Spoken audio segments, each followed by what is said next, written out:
lovely and warm good morning to our most valued and worthy dignitaries, management committee members, sponsor AICTE, respected participants from all over India, and my dear colleagues. I, Rajaram Das, Assistant Professor RIPS, on behalf of entire organizing committee, welcome you back to the second day of Series 3 online FDP program sponsored by AICTE and organized by RIPS.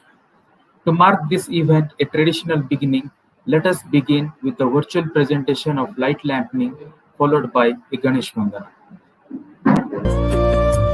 शुभं कुरुत्वं कल्याणम् आरोग्यं धनसम्पदः शुभं कुरुत्वं कल्याणम् आरोग्यं धनसम्पदः शत्रुबुद्धिविनाशाय दीपज्योतिर्नमोऽस्तुते दीपज्योतिर्नमोऽस्तुते शुभं कुरुत्वं कल्याणम् आरोग्यं धनसम्पदः शुभं कुरुत्वं कल्याणम् आरोग्यं धनसम्पदः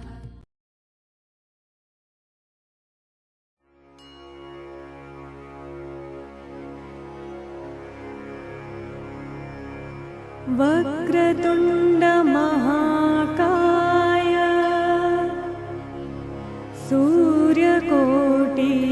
सूर्यकोटिसमप्रभा निर्विघ्नं कुरु मे देव सर्वकार्येषु सर्वदा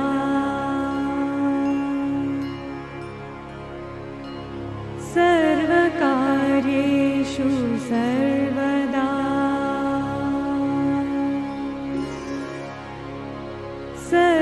सर्वकार्येषु सर्वदा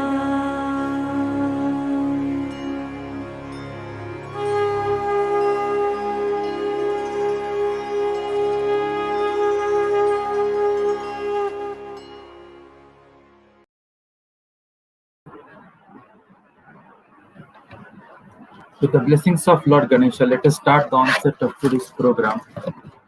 Dear participants, today we have our eminent resource person with us, who is a well-known facet in our pharmacy fraternity, and such a person does not need any kind of formal introduction. Before inviting him to share his valuable talk, it's my privilege to introduce today's resource person, Professor P.N. Murthy sir, to all of us. Namaste sir. Professor P.N. Murthy sir is currently working as the Director, Royal College of Pharmacy and Health Sciences, Berhampur. Sir has obtained his B.Pharm, M.Pharm and PhD degrees from Andhra University, Visakhapatnam and Doctor of Science degree in Pharmacy from Berhampur University. Sir was awarded Gold Medal from Andhra University for being the university topper in the M Pharmacy. Professor Murthy has a total work experience of around 43 years in teaching, research and administration, which includes 8.5 years of international experience with UNDP, UNV and WHO.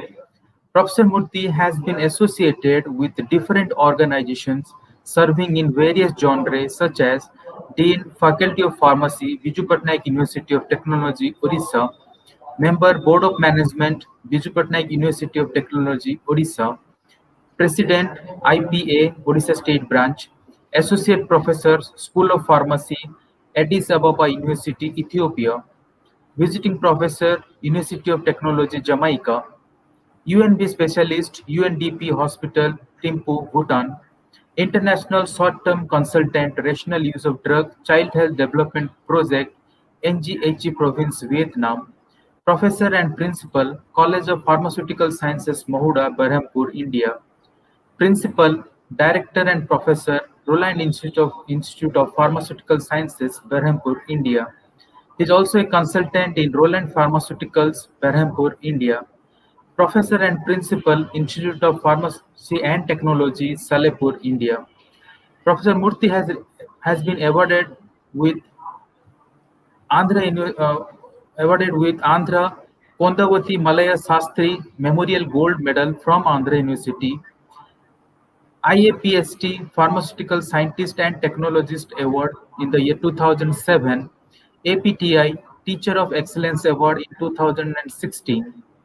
Sir is also having the professional membership and activities of life member of IPA, APTI, IHPA, ICTA, IAPST, Fellow and Chartered Chemist of Institution of Chemists, India.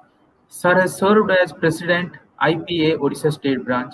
Sir is a registered pharmacy of Andhra Pradesh State Pharmacy Council. Sir is also an inspector for the Pharmacy Council of India. Sir is an assessor for the National Assessment and Accreditation Council (NAC). Sir is also a referee for various national and international scientific journals. Till now, Professor Murthy has guided 15 PhD and 4 DSc scholars for the award of their degrees. Sir has around 125 research publications in various national and international journals to his credit. His area of interest covers control-release dosage forms, stability of dispersed systems, solubility and bioavailability enhancement, etc. With this brief introduction, it's my privilege to introduce Professor P.N. Murthy sir to all of us. Now may I request Professor P.N. Murthy sir to come on board and to join with us. Thank you very much, Dr. Rajaram, for the nice introduction. I really appreciate and thank you very much for the kind introduction. Good morning, everyone. I convey my sincere appreciation and thanks to the members of the Board of Management, Roland Institute of Pharmaceutical Sciences, for organizing such a wonderful event for the benefit of the teachers, with the support of the principal and his team, Professor B. Ravikumar, Professor Biswamohan Shahu, Professor Niranjan, and all other members who took active part in organizing this FDP, AICTE sponsored online FDP on the drug design and development, emerging trends in drug design and development, which is a very interesting and useful topic of research for the teachers. So I also appreciate all the teachers for taking time to participate in this FDP, and the FDPs will be very useful for the teachers as well as the associates like the laboratory staff, etc., or the technicians will be operating the instruments, etc. These are very useful in the sense they update their knowledge and skills in the area. So I request all the teachers to take part in such events whenever and wherever they are organized. So I appreciate and thank Professor B. Ravikumar and his team and the management for giving me an opportunity to interact with all of you during this FDP program today. So I have selected a common topic for the benefit of all the teachers to update on the COVID vaccines, COVID-19 vaccines. We are all aware that we are passing through a great crisis, the COVID pandemic, COVID-19 pandemic, which is a worldwide phenomena which has upset the lives of each and every individual in the entire globe. And we never came across this kind of situation earlier.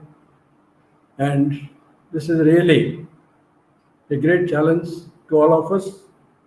But we have to be always optimistic that life will be full of challenges. Without challenges, there is no thrill in life.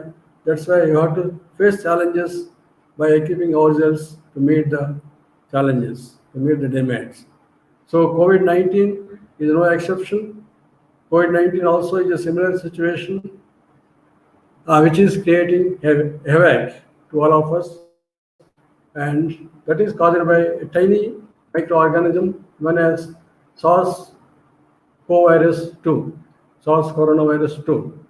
or known as COVID-19 virus, which is a very tiny organism, but it is upsetting the entire world. And you might have heard about the Pandora's box. Pandora's box was a box, a secret box in which many things were lying inside. And the little girl, before opening the Pandora's box, people were all happy and healthy. They didn't have any worries. They didn't have any problem of food.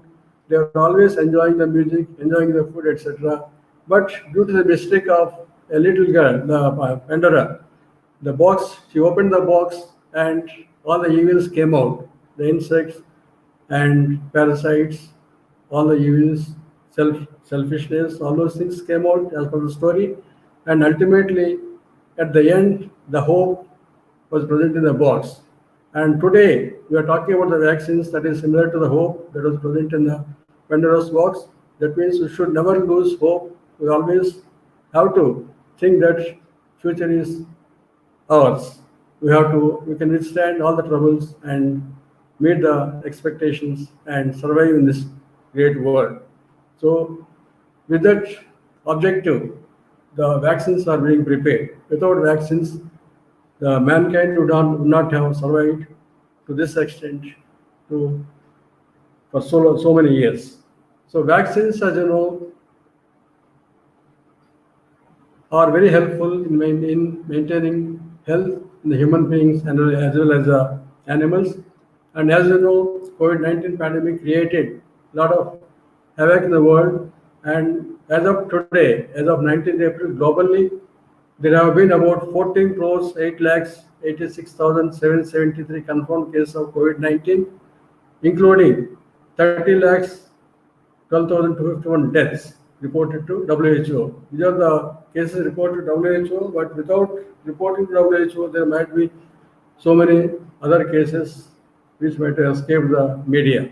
And as of 19th April, about 79 crores 27 lakhs people got vaccinated against COVID-19, and new cases in India as of yesterday were about 2 lakhs Sir, 72,802.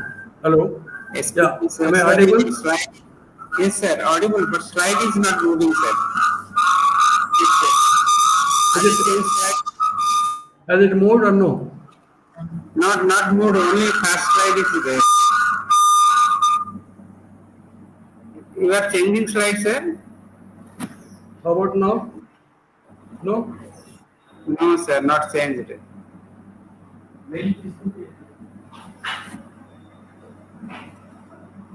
Sir, have you mailed authorized? I can handle here.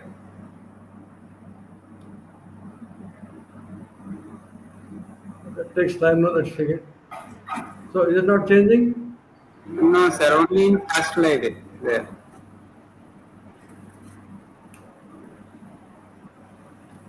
One minute. Sir.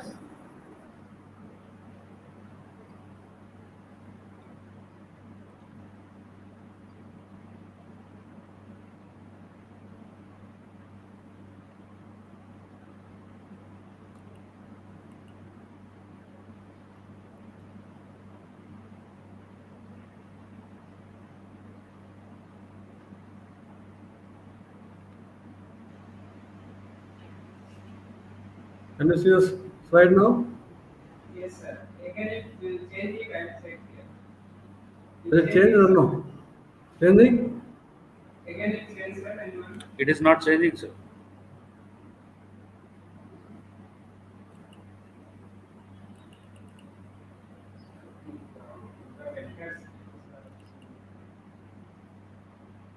Now it changed. Has it changed? Again, when we accept.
I'm sending it now. Just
Mr. Mohan, I have sent it. Please check your mail. Okay, sir. Okay, sir. Yes, sir. Received, sir. Just I'm checking.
Is it changing now?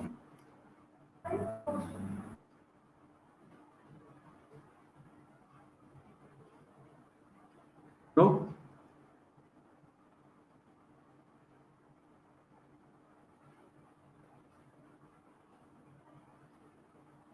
You just change it, sir. I'll check.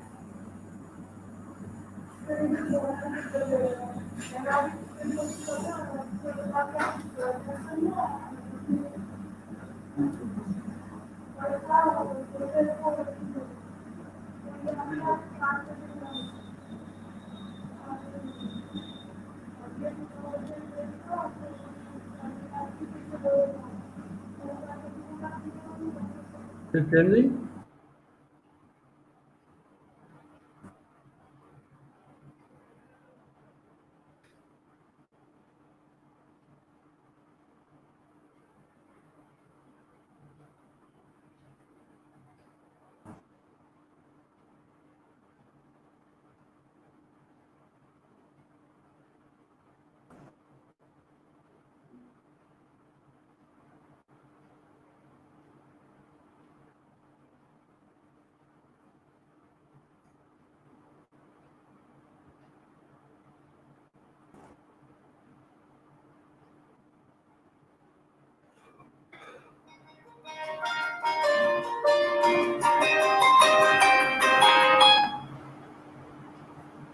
Hello, మీటింగ్లో తర్వాత చేస్తాను.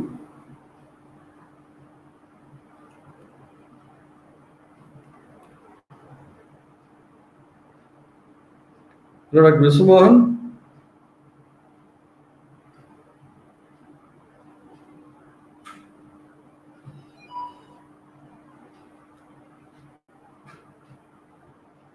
Hello,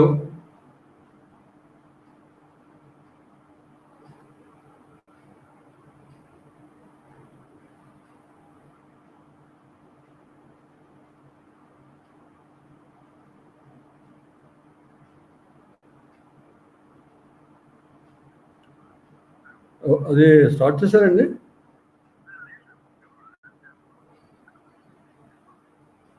మీరు అక్కడ కాలేజీలో ఉన్నారా? అయితే నేను ఇక్కడ షేరింగ్ స్టార్ట్ చేశాను నేను. Okay.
Okay, is it visible now to all?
Hello.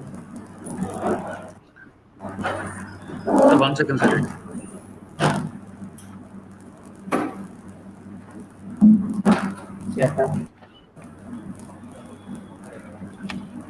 Sir, 1 second, sir. It's coming. Okay.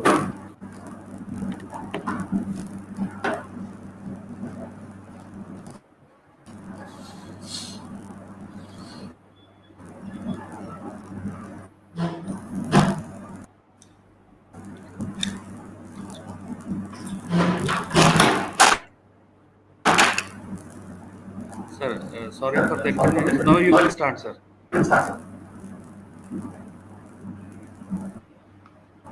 It's not visible? Not visible, sir. No. Is it visible to others? Now it will come, sir. Is it visible now, Yeah. sir? Yeah, it is. It is. Sir, please continue, sir. Okay, so very sorry for the inconvenience.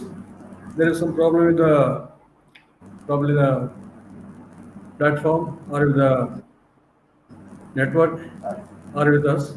Anyway, sorry, very sorry for this. We'll start it now. As COVID pandemic is creating havoc in the world, we have to find out a vaccine, and several companies have been trying to develop new vaccines, and some vaccines are already in the market and are being used. From the news, we can understand that there are about more than 2 lakhs 73,000 cases as of yesterday, and several crores of people have been 79 crores people have been immunized already. Next slide, please. And all these problems are caused by a tiny microorganism, uh, coronavirus. And before going to the actual topic, I would like to just give a brief introduction to the microorganisms, infection, and what is mechanisms to defend and immunity, etc. You're all aware that microorganisms are present everywhere in this world, even in our bodies also, and they cause, some of them are useful and some of them are harmful. And these harmful microorganisms, whenever they enter the body, they multiply and cause physical damage. And some of the microorganisms, they produce toxic substances which will create illness or disease in the human beings and animals, and ultimately that may lead to death also. And to prevent the hazards caused by the microorganisms, our body has several defense mechanisms, like the skin is impermeable to the microorganisms, and mucus is present in the several body cavities, and mucus also prevents entry of microorganisms in the body. And cilia are the structures which prevent entry of microorganisms into the respiratory system, etc. And that's how the body tries to defend from microorganisms. Even then, some of the microorganisms manage to enter the body, and those microorganisms entering the body will be destroyed or killed by the phagocytes through a process of phagocytosis by engulfing them. You're all aware of these facts. And some of the microorganisms could not be phagocytosized because of the excess number of the microorganisms, large number of microorganisms, and in such case, the immunity of the body works. Immunity means our body has antibodies against several antigens. Antigens are the substances, antigens are the microorganisms which cause disease in the human beings or animals, and our body produces antibodies against these antigens, and the antibodies produced against antigens are very specific in nature. That means, suppose a virus has stimulated the production of antibodies by stimulating the antibody producing cells in our body, and those antibodies react against the virus that has caused its production, or the virus that has stimulated its production. That means antibodies are very specific. Please go to the next slide. Antibodies are very specific in their action. They act against only those microorganisms which were responsible for their production. And that's why our body has immunity. Immunity means we have several antibodies, number of antibodies, different kinds of antibodies against different microorganisms in our body. And whenever the microbes enter our body, these antibodies will fight like soldiers against the antigens or the microorganisms and kill them. That's why our body has immunity like natural immunity, acquired immunity, etc. And we use various preparations like vaccines. Vaccines are the preparations containing antigens. Suppose a vaccine contains a virus. The virus will stimulate production of antibodies against the particular virus, and therefore the preparation containing vaccine or bacterium or other parts of the microorganisms are known as vaccines. They contain the antigens. In other words, viruses are the antigen-containing preparations. Please go to the next slide. And our body has, as I told you, has several antibodies against different kinds of microorganisms, and they act against various microorganisms whenever they enter. For example, if there is a antibody against measles, it acts against measles only, measles organisms only, and similarly, flu antibodies will act against flu only, but they will not act against other microorganisms. That means they are very specific in their action. And some vaccines require multiple doses to build up the immunity in the body. You may have to take more than one dose, 2 doses, or in some cases 3 doses also required to be taken. And then you also might have heard about herd immunity. Herd immunity means this is the immunity given by the society or the group of people who are having immunity or who are vaccinated. For example, please go to the next slide, please. You can leave 3-4 slides and go to the herd immunity. I'm just going a bit fast because we have lost time.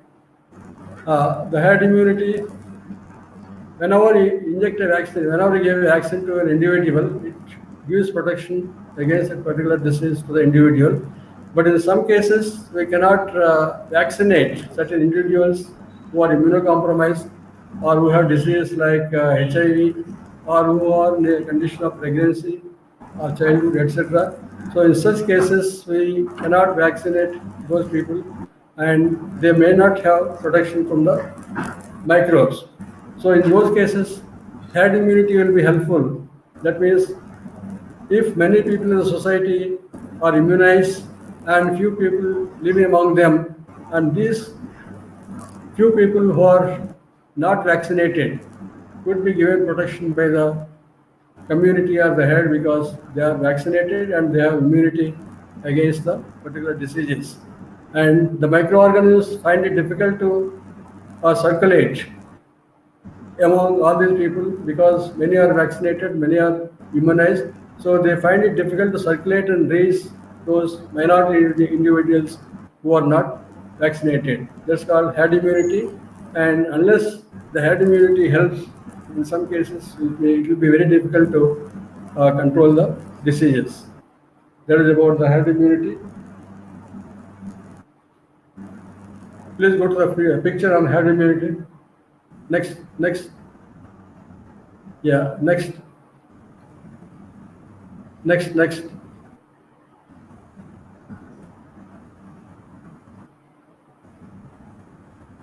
Next. All these are covered.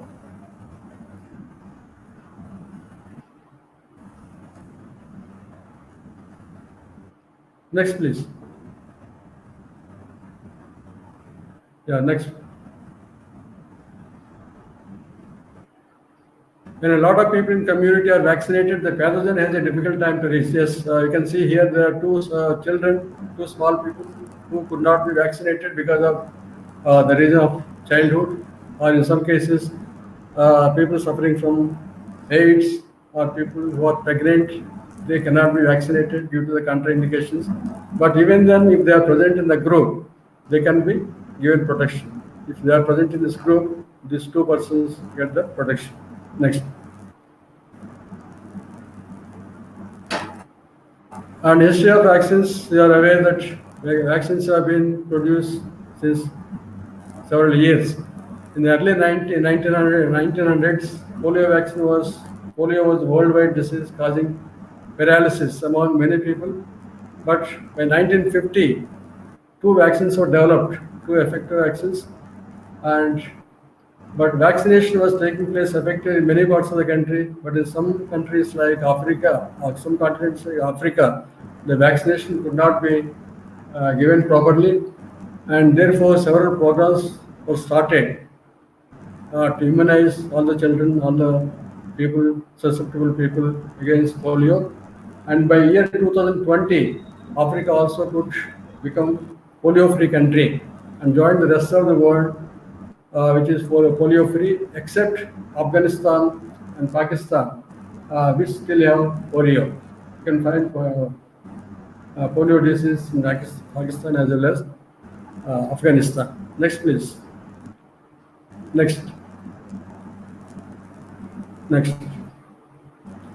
As of 2020 December, there are more than 200 candidates, vaccine candidates, who are being developed. And out of these, around 52 candidates entered the human trials, and there are several other vaccines currently in phase 1 or 2. And you also might have a doubt or a question. You can have a question: why so many vaccines are needed to work? So many industries are working, so many companies are working in developing the vaccines. That is because out of 100 vaccines, approximately about 7 vaccines can reach the clinical trial phase.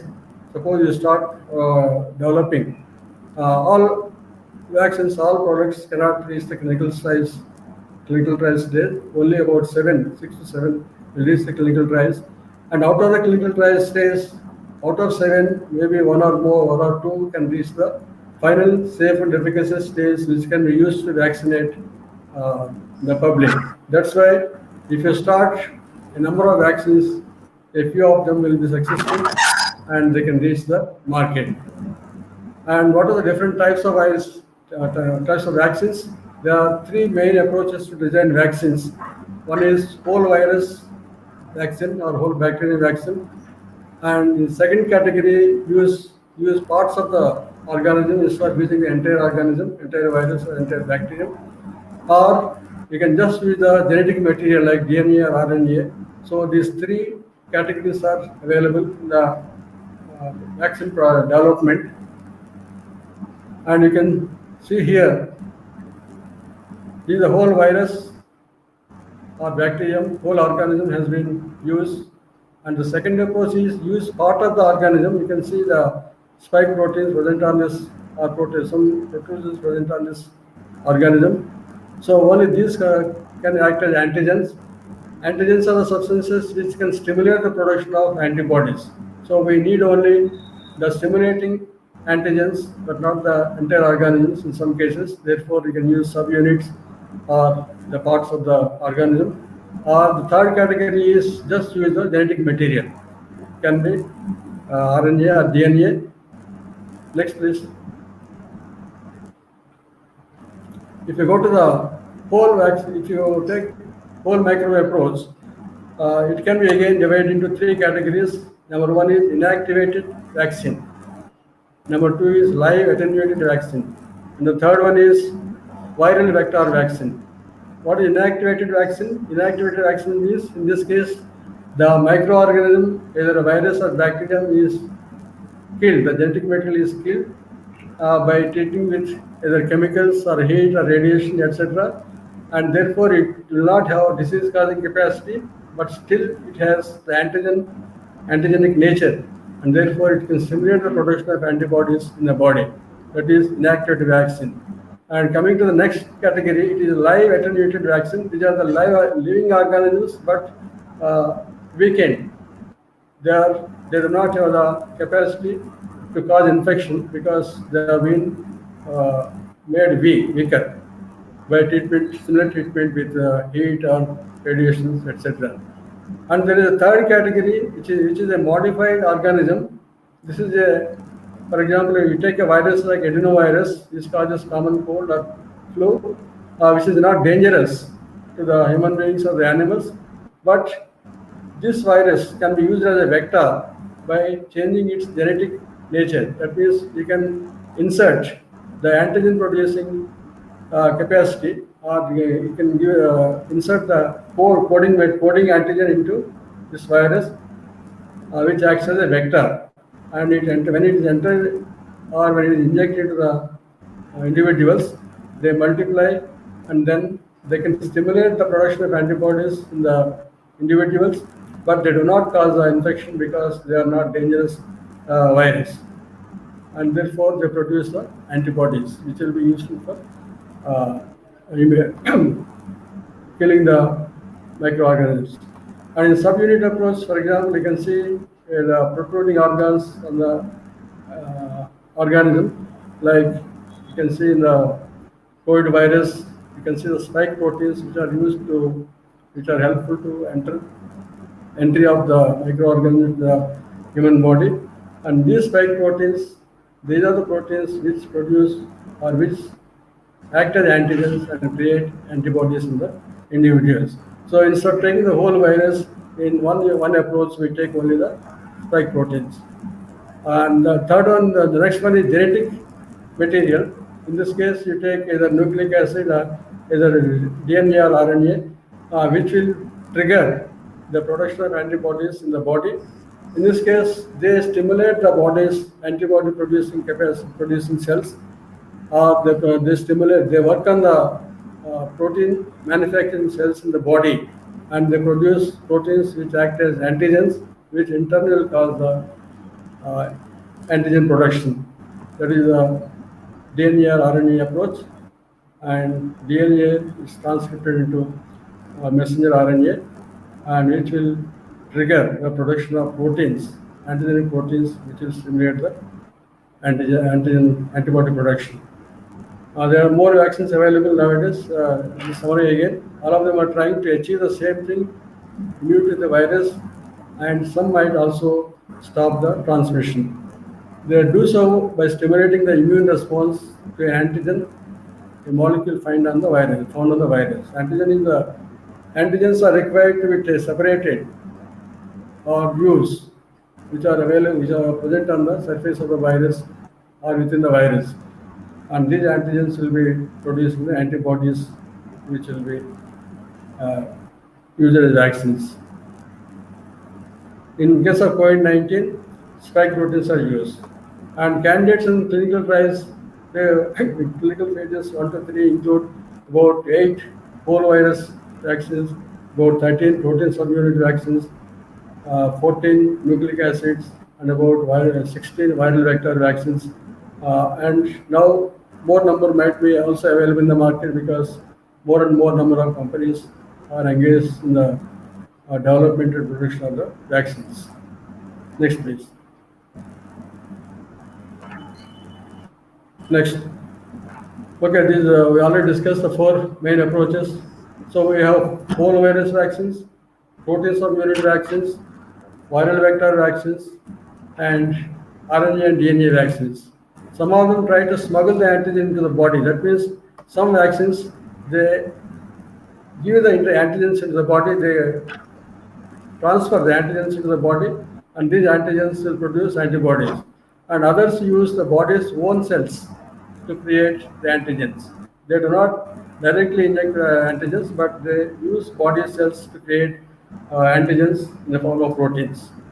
And whole virus, as we discussed already, they are available in live attenuated and inactivated.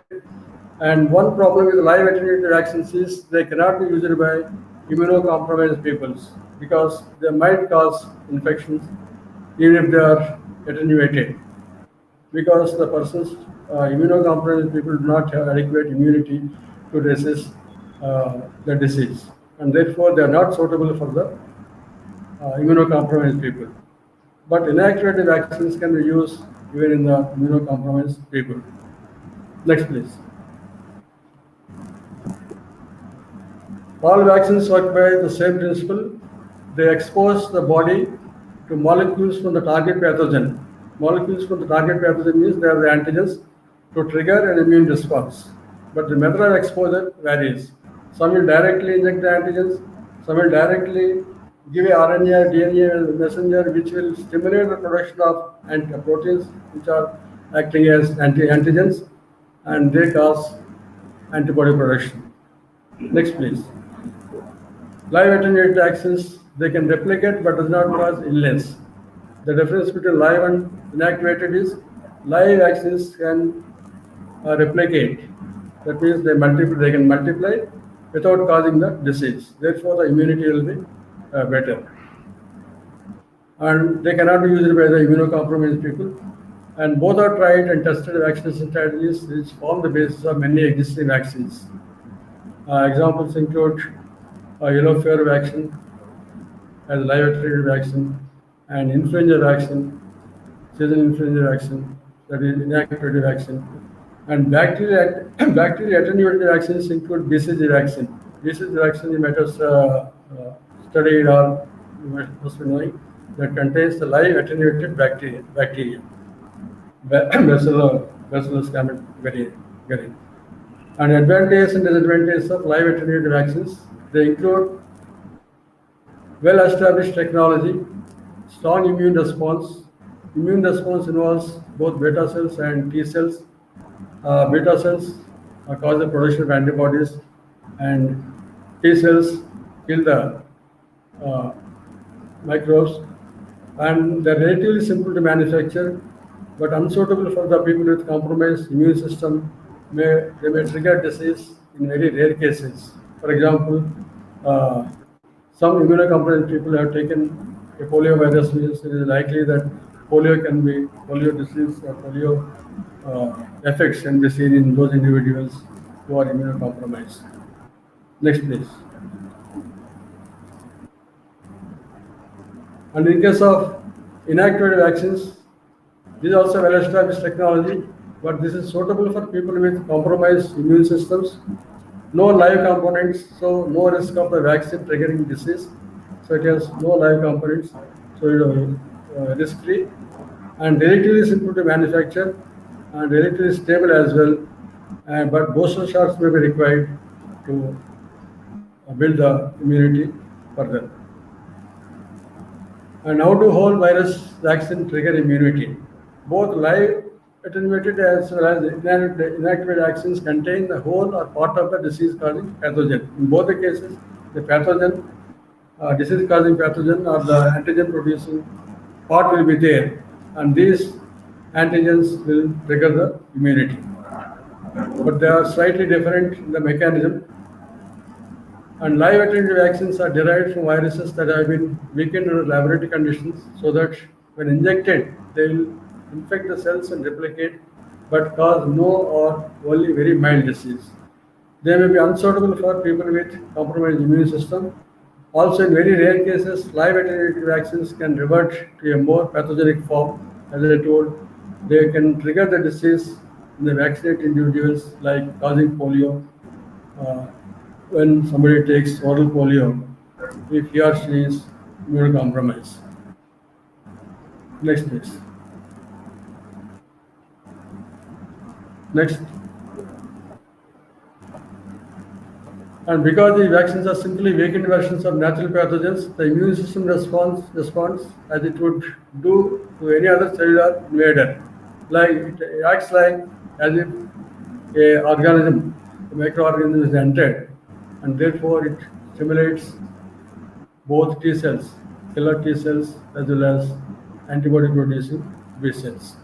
This immune response continues until the virus is cleared from the body, meaning there is plenty of time for memory cells against the virus to develop. And memory cells also will be developed if there is a long duration of time between the fight between the microorganism and the defense system. And these memory cells will be helpful for preventing the further attacks. Whenever there is a further attack taking place by the same microorganism, the memory cells immediately or quickly pump the antibodies, and therefore they give protection against the microorganism very quickly or rapidly. Because of this, live attenuated vaccines can trigger an immune response which is almost as good as being exposed to the wild virus, but without falling ill or without creating the disease. Next, please.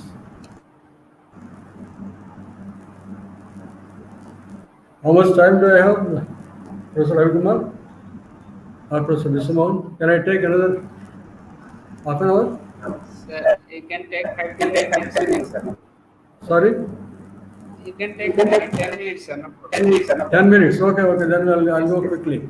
Please go to the next slide. Next. Next, please.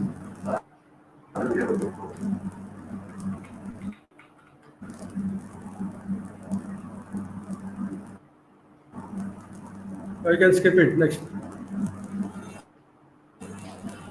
Next, please.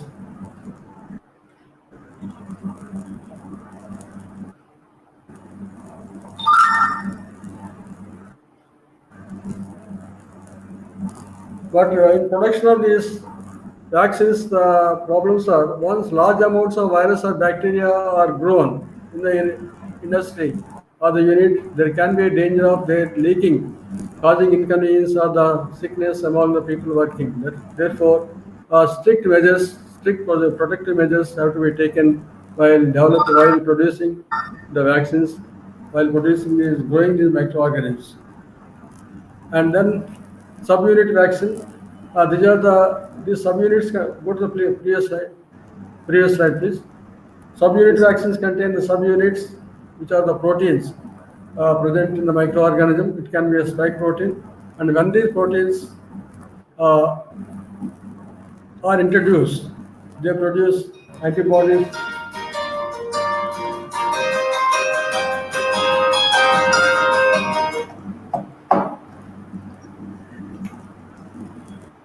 They produce antibodies and then give protection to the individual.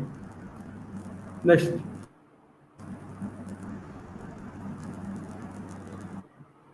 Other subunit vaccines are already in widespread use. Examples include hepatitis B vaccine and pneumococcal vaccine or MenACWY vaccine. That means they act against meningococcus A, C, Y, W, and Y, or tetanus toxoid subunit. Where all these vaccines contain part of the microorganism instead of having the whole microorganism, and these parts contain either proteins or uh, polysaccharides, or a conjugation of both polysaccharides and uh, polysaccharides and proteins. Next, protein subunit vaccines have some advantages. There is well-established technology suitable for people with compromised immune system, no live components, and therefore no risk of vaccine triggering disease. Relatively stable, relatively complex. Next, please. Next, please skip. This time is not sufficient. Please skip.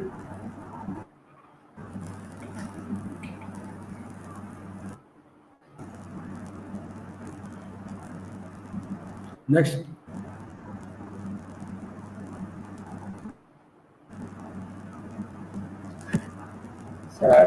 Now go to the DNA or RNA vaccine. Next, please. Please skip the 3-4 slides. Next is nucleic acid vaccines. They contain these vaccines use genetic materials, either RNA or DNA. In case of COVID-19, this is a spike protein, usually the viral spike protein. Once the genetic material gets into human cells, it uses our cells to produce proteins, because our cells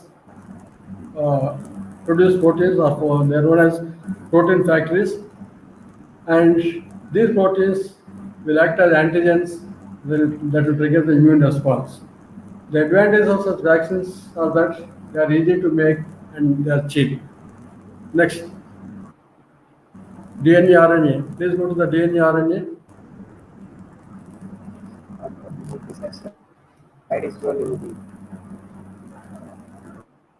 Please quickly move the slides. DNA, okay. These are the nucleic acid reactions. Since the antigen is produced inside our own cells, in this case, you are not introducing antigen directly, but you are using a part of the microorganism genetic material like RNA and DNA, and they stimulate our cells to produce protein substances which act as antigens, and therefore the antibodies are produced.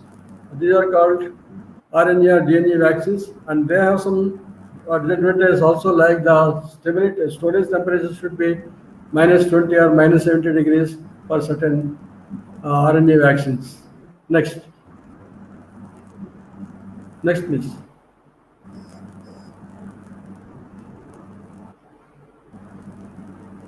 RNA is a relatively new technology, so although DNA and RNA vaccines are advantages and disadvantages of nucleic acid vaccines, immune response involves B cells and T cells, no live components, and therefore no risk of vaccine triggering the disease. They are relatively easy to manufacture, and some RNA vaccines require ultra cold storage like -70 degrees centigrade, and never been licensed for use in humans, and it started only with the COVID-19 vaccine, and earlier they are only under trials, clinical trials. Next, please. Next. You can go to the vectors, viral vectors.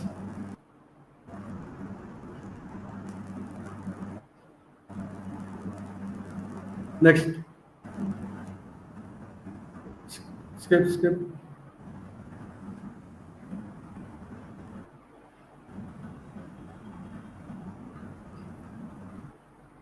Once the DNA or RNA is inside the cell, it starts producing antigens, and these antigens will stimulate the production of antibodies. Next, please. You can go to the vectors, viral vectors. Next. Next.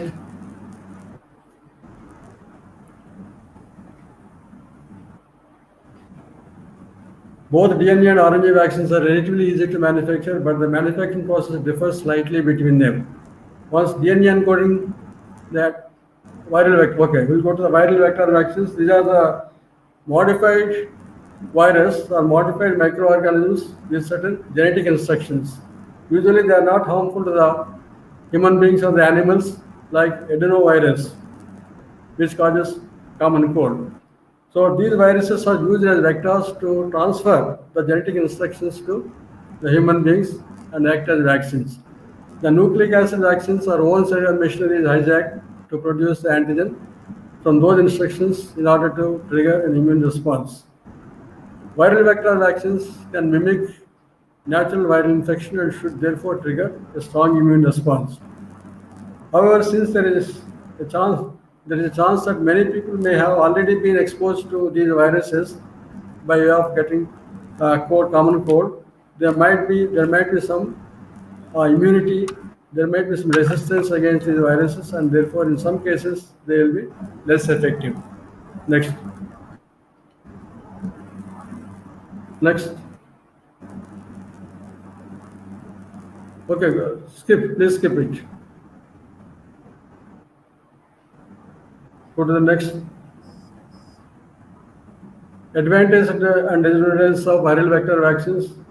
Well-established technology. They give strong immune response. Immune response involves both B cells and T cells, and previous exposure to the vector could reduce the effectiveness and relatively complex to manufacture because you have to grow the virus, the vectors have to be grown after inserting the genetic instructions, and you have to maintain the growth, you have to separate, harvest the proteins, and then so many steps will be involved which can lead to leakage of some organisms also. Next.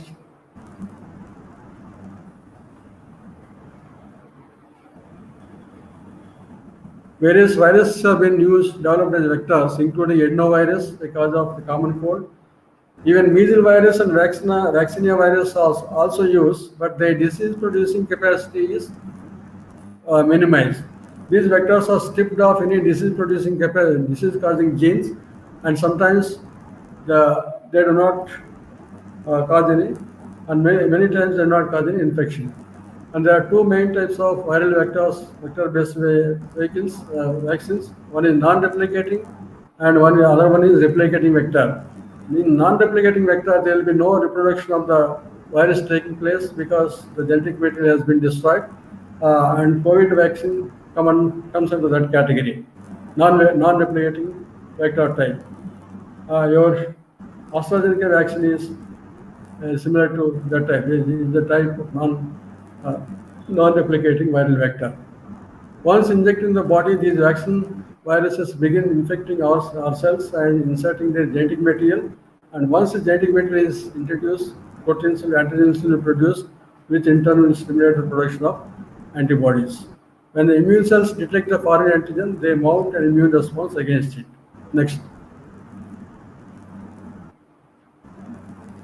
Next, please. Next.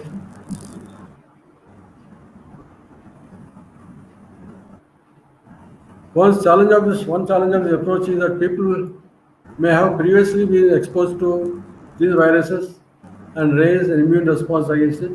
Therefore, the effectivity is reduced. Okay, next, please. Go to the examples.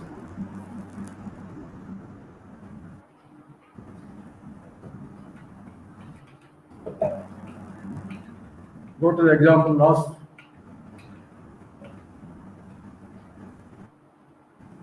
Manufacturing safety and quality control. Manufacturing means once the clinical trials are over, the regulatory agencies of different countries examine, and if they make it through, then the manufacturer will apply to the WHO for pre-qualification. And sometimes there is emergency listing procedure by the WHO, as in the present pandemic. Emergency use listing means this procedure may take less time. For example, in case of COVID-19 vaccine, the vaccine is made available in less than 1 year time, whereas vaccines normally take about a period of about 10 years. And therefore, in emergency use listing, the vaccines are also tested strictly according to the safety norms, and recommended for use if they are found to be safe and effective. In vaccine journey, after the pre-qualification by the WHO, then they manufacture, pack, and transport, cold storage, all these things are common. Go to the next one. Cold chain is maintained.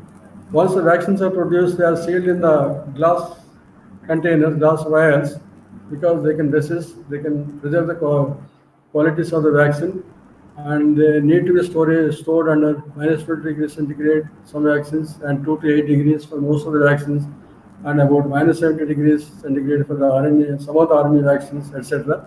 And therefore, normal refrigerators may not be useful for proper storage. So you have to use medical refrigerators for storing the vaccines properly.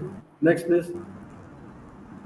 And shipment also, the vaccines are transported under special containers in the air-conditioned form. Proper storage conditions are maintained. From the airport also, they are transported in the air-conditioned trucks, and then they are taken in the cold chain boxes to the various facilities. And quality control is a continuous process. Once the vaccines are administered to the population, the regulatory agencies like WHO will be constantly monitoring the qualities or adverse effects or advantages of the vaccines, and suitable changes will be taken from time to time. I'll give you examples before winding up. RNA vaccines include Pfizer, BioNTech, and Moderna COVID-19 vaccine. And there are some allergic reactions for some of these vaccines. Out of 18 lakhs 93,360 first doses of Pfizer BioNTech vaccine, there were about 175 cases, severe allergic reactions reported, out of which 21 were anaphylactic reactions. And similarly for Moderna, out of 40 lakh doses, about 10 cases of anaphylaxis are reported. And adenovirus vaccines examples include Russian Sputnik, British Oxford AstraZeneca, and Chinese Cornimedica. Cornimedica and Johnson Johnson's vaccines are of both single shot vaccines, whereas others are given in 2 doses. Next. Inactivated virus vaccines, the examples include Russian Covivac, Indian Covaxin. That means they contain killed virus, inactivated virus. The genetic material has been destroyed either by chemical or radiation methods or heat methods. And one example is Covaxin made by Bharat Biotech is that category. And similar Chinese CoronaVac, BBVac, and sub-unit vaccines include Epivac Corona and RBD Dimer. Next.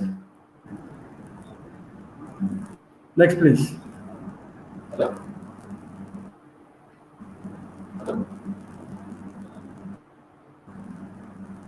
Yeah, these are the vaccines and their efficacies are shown here. Different companies manufacture vaccines under different names. The efficacy ranges from 66% to about 92%. Conmedica about 66%. Multinational trials are carried out. Covaxin reported to be about 81%. Johnson Johnson ranging from 64 to 68% effective. That means if 100 people are tested, 100 people are vaccinated, maybe 79 people get the protection that indicates the percentage efficacy. Next, whereas in case of Moderna, the efficacy was reported to be, next please, about 90. In Moderna, about 94%, Novavax 18%, Novavax 60%, Oxford AstraZeneca 76%, Oxford AstraZeneca in multinational trials 81%, Pfizer BioNTech 95%, and Sputnik V made by Russia that is entered the Indian market is about 92%. And there are some common questions like will COVID-19 vaccine provide long-term protection? This is not yet confirmed because we do not know, because these vaccines are all new. We have to wait, use, and find out the efficacy and the duration of period. And research is going on in this manner, but it gives protection to some extent, maybe for a year or two. We do not know at this point of time, at this stage. Next, please. Next one, can I have a second dose with different vaccine than the first dose? Suppose you take Covishield first dose, can you go for Covaxin or some other vaccine for the second dose? This is also not confirmed because it is recommended not to go for that since the trials are not carried out, research is not carried out. It is advisable to use the same vaccine for both the doses. Can the vaccine, COVID-19 vaccine, cause positive result for the disease such as PCR or antigen test? No, because PCR or antigen test they test the active uh, active condition of the disease, active disease condition. Therefore, it doesn't give a positive test. However, because COVID-19 vaccine prompts an immune response, in serological tests, it may come positive. If you do the serology test like antibody presence in the person's body, it might give positive. Should someone be vaccinated if he or she has COVID-19? Yes, he or she has to be vaccinated even if they suffer from COVID-19 because we do not know how long the immunity that was acquired will last. Is the vaccine safe for children? It is not yet true because the clinical trials are carried out only in the adults because adults can tolerate. That's why usually the clinical trials are carried out first in the adults. And since only the adult study is made, it cannot be used in children for the time being until the reports reports suggest such administration. Next. Do the vaccines protect against variants? Okay, variants. Now you are hearing that there are several strains, several mutants being produced by the virus, and therefore the question is, does the vaccine protect against the variants? We cannot say no. At the same time, we cannot say yes because it gives some degree of protection, whatever may the variant, and depending on the variants and depending on the studies carried out, the manufacturers may have to make suitable modifications to take care of the prevailing variants at different periods of time. But definitely there will be some degree of protection. That's why it is advisable to take the vaccine. Next.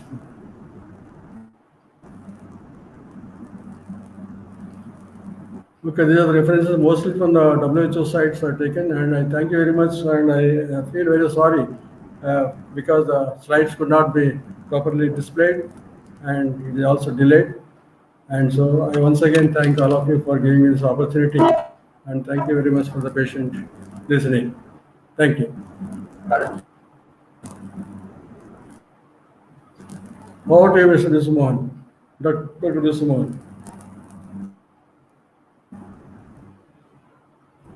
So I once again thank the coordinator, Dr. Ravi Kumar, and the co-coordinator, Mr. Visumohan, Vice Principal, Dr. Niranjan, all the faculty and non-teaching staff, and the management, and the entire team for organizing this kind of very useful activity and for giving me an opportunity to be a part of this activity. Thank you very much.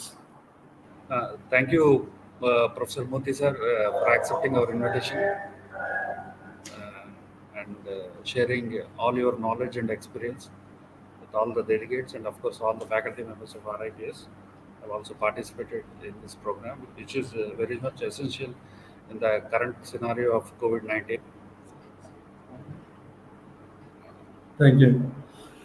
Sir, thank you very much, sir, for accepting. Your Thanks presence for that. made us all feel strong as usual. Thank you, but because I had to run because the time was short, as we lost some time in arranging the slides. Thank you. Okay, sir, please accept this e-certificate of appreciation on behalf Thank you. of Thank you the very much. entire. Sir, please present the drawings. Sir, we will mail to your mail ID, sir. Yeah. Okay. Thank you. Thank you, sir. Thank you all the participants. Thank you.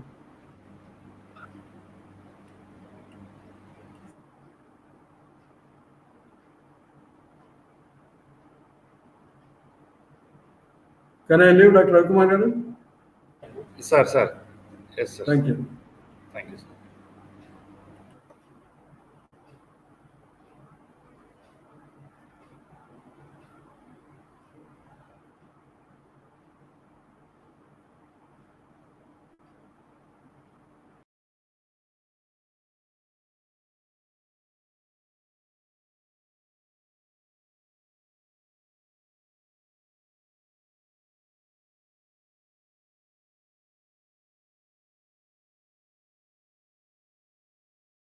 So, dear participants, please hang on. The second session by Dr. K. Srinivas Rao, sir, will start very soon. Within 5 minutes, it will start. Please hang on.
नमस्ते sir.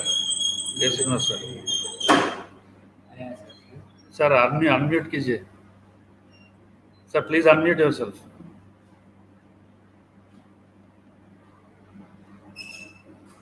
Sir unmute.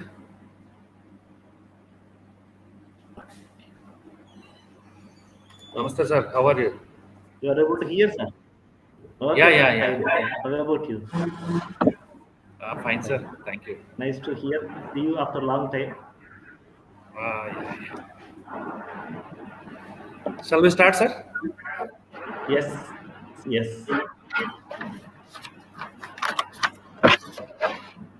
Rajaram sir. Okay. Sir, namaste, sir. Namaste. Namaste. Dear, good afternoon, dear delegates, and welcome back to the session 2 of Day 2, Series 3 online FDP program sponsored by AICTE. Dear participants, we have our next resource person with us, Dr. K. Srinivasa Rao, sir. Before inviting sir for his presentation, it's my privilege to introduce Dr. Rao to all of us. Dr. K. Srinivasa Rao, sir, is currently working as faculty from Department of Pharmacy, Indira Gandhi National Tribal University, Amarkantak, Madhya Pradesh. Sir has completed his UG and PG degree from Andhra University, Visakhapatnam. Sir has obtained his PhD and DSc degree from Berhampur University, Berhampur, Odisha. Dr. Rao has more than 21 years of teaching experience and organized several seminars, workshops, conferences, and faculty development programs as a chief coordinator sponsored by AICTE, DBT, MPCOST, ICSSR, etc. Sir has procured research grants from AICTE, MPCOST, ICSSR, and DBT.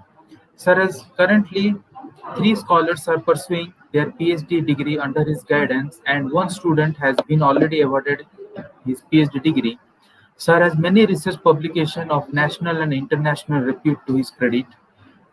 His major domain of research area includes in silico molecular docking studies from natural products, isolation and identification of phytoconstituents from natural products, impurity profiling and drug kinetics, etc. With this brief introduction, may I now invite Dr. Srinivas Rao sir to kindly join with us on board for delivering his talk.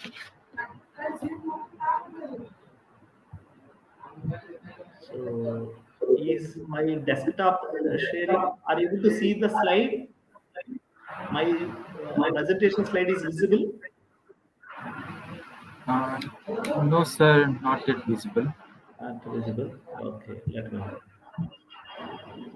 So I wanted to share my slide. I'm going to share. Just please guide me. I'm going through. First one is I'm going to clicking share screen. Then again share screen. Then I'm going to share Windows. Here I'm sharing my lecture. Is it visible now? Sir, it is not visible. Just hold for a minute, sir. Okay.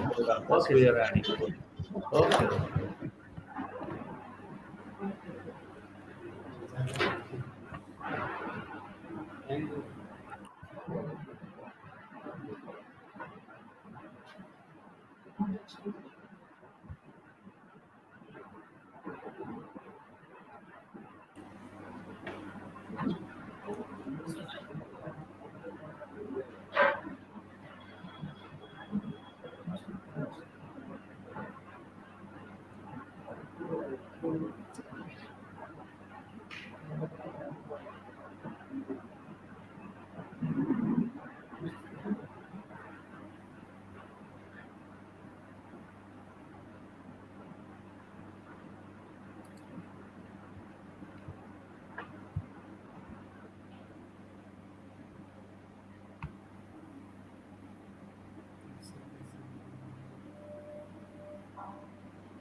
Is my slide is visible? Slides are visible?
PG.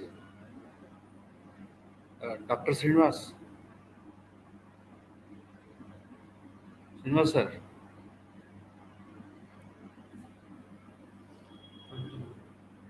Sir, please unmute yourself, sir.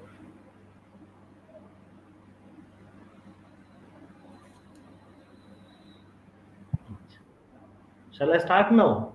Sir, sorry for the trouble, sir. Please start, sir. You make it full screen. PowerPoint. Okay. Is it okay? Is it okay? Okay. Good afternoon to all. This is Dr. K. Srinivas Rao, Department of Pharmacy, Indira Gandhi National Tribal University, Amarkantak. So I thank the organizers because I had a long contact with this, more than 10 years, with this Roland Institute of Pharmaceutical Sciences, with this management and the principal. And in fact, it is, I can say that this Roland Institute of Pharmaceutical Sciences has helped me a lot in my career. Right, to progress in in my career. So it's a really wonderful experience I had with this Roland Institute of Pharmaceutical Sciences. It has improved me. Whenever I remember it, I feel very happy because everything is nice there, right? And I have been progressed a lot. Majority of the development took place, major milestones in the life took place in that Roland Institute of Pharmaceutical Sciences only. Anyway, I'm very much thankful to this management and principal and the wonderful support of the faculty members, right? It's a very good experience. So, okay, let us discuss about this topic. Of course, my topic of presentation is this one: role of natural products in modern drug discovery, modern drug design and development. Right, drug discovery process. It's a long, long timeline. Now we are saying that, see, even the corona pandemic has started, so the whole world is right in the time of emergency to start the drug, right? So, but in fact, it is not so easy to release a drug product into the market. It takes a long time. So let us see what are the phases that are involved, right? And right, in the discovery process and development process, right? Especially the emphasis will be given on the natural drug development, because one of my field of interest is, right, in silico natural study, in silico identification of natural products. We will have a touch of it at the end if time permits. Okay, now this drug development process is a very costly affair. Why? And there is a high risks are there, right? It's involved more than 20 million American dollars, and it is more than 15 years of time span it will take to release a drug product from the beginning to the end means into the market, right? And there may be failure at any stage. So once the product has been failed, even in the third stage, even at fourth stage also, fourth phase of the clinical trials also, there some drugs have been failed, right? The history says that in such case there is a tremendous loss on the part of the inventor company. So it is not easy to venture a new drug development process, because at any phase of this uh, drug development process there is a high chances of getting failed. So in such case, once they successfully release this drug product into the market, that's a different case. If there was a failure at at any stage, and there is a huge loss, a financial loss, and the time also on the part of the inventor company. Let us broadly discuss it briefly. The risks are, as I said, the tremendous risks are there. Means out of 10,000, right? There may be hardly 1 to 3 lead molecules may get successful into Sir, this. excuse me, Means sir. Your slide is not moving, sir. slide is not moving. Yes, sir. Yes, sir. So what I should do? You go to next slides. I'm going. I'm moving next only. Okay. Just came, sir. Just came. Okay, no. Came, sir. Yes, sir. Yes. So okay, if anything problem like this, please let me know. I will be Yes. focusing on my, because I'm not able to see your screen. Yes, sir. Yes, sir. No problem, sir. Continue, sir. I'm only able to see my screen only. I would not able to see your screen. Means that the total, Yes, I sir. mean, Yes, sir. screen presentation screen. Okay, sir. Okay. Continue, sir. Thank you, sir. Oh, fine. Is it visible? Is it okay? Yes, sir. Visible, sir. Continue. Okay, fine. Fine. So this is what I wanted to say. There is a high risks are there, right? And it's a time consuming process, and there may be the failure at any phase of this, right? Drug development process. So of course, these are all the brief stages, right? We will discuss. So these are the timelines that are involved. So as I said, minimum more than 15 years of, right? More than 15 years will take place for releasing a drug candidate into the market, right? And success rate is, right, I mean, very less, to say practically. We will discuss it, these things. Now the question is, why should we go for it? Why should we go to the alternative drugs? Of course, there are several reasons are there, right? So one of the reason is current therapy is unsatisfactory. This we are seeing, right, in case of Alzheimer's disease, cancer, right, Parkinson's disease, right. Uh, the existing therapy is not successfully curing this problem, right? So therefore, people are looking for alternative treatment, and current therapy has a several side effects, right? So for this, many cases are like antipsychotic therapy having, right, and anti-inflammatory drugs are having problems. Asthmatic drugs are having, majority of the drugs are having some side effects. So this is also another problem, right? If you go to the cancer, right, chemotherapy, they have severe side effects, right? And more than this disease, the patient's psychological problem with this side effects of these drugs also will causing the panic situation to the patient. So another problem is, and existing, I mean, drug resistance, right? Like in case of this tuberculosis, right? Similarly, methicillin resistant staphylococcus aureus, these are all vancomycin resistant enterococci and multi-drug resistant tuberculosis, right? So resistance to the existing therapy takes place, because of which there is a demand for alternative drugs. And another is, now we are all facing emerging diseases, COVID-19, right? So there's, so far medicines are not there, right? So what then the situation is demanding an alternative therapy, right? Alternative medicines, so that we can develop a new successful drug to solve the problems of the humankind, right? So this is what the purpose where people are going for the new drugs, right? Of course, the basic reason for the disease, cause of the disease, according to the Ayurveda, right, improper food habits, lack of cleanliness, and anxiety, right? These are the three things Ayurveda is addressing why a person is supposed to feel sick, right? So our food habits should be good. Food habits means, like according to the Ayurveda, it says that the overeating is more problematic than the undereating. Undereating is, of course, complete undereating is not undereating in the sense not eating timely, properly, in a regulated manner, right? Uh, Very poor food habits, eating junk foods. This is what improper food habits means, right? And the second one is the lack of cleanliness, right? So what we are is what we eat, right? So the lack of cleanliness, right? The cleanliness is also another problem which creates this both bodily problems, I mean bodily physical health problems and even mental health also. And third one is even mental health is having an effect on our physical health.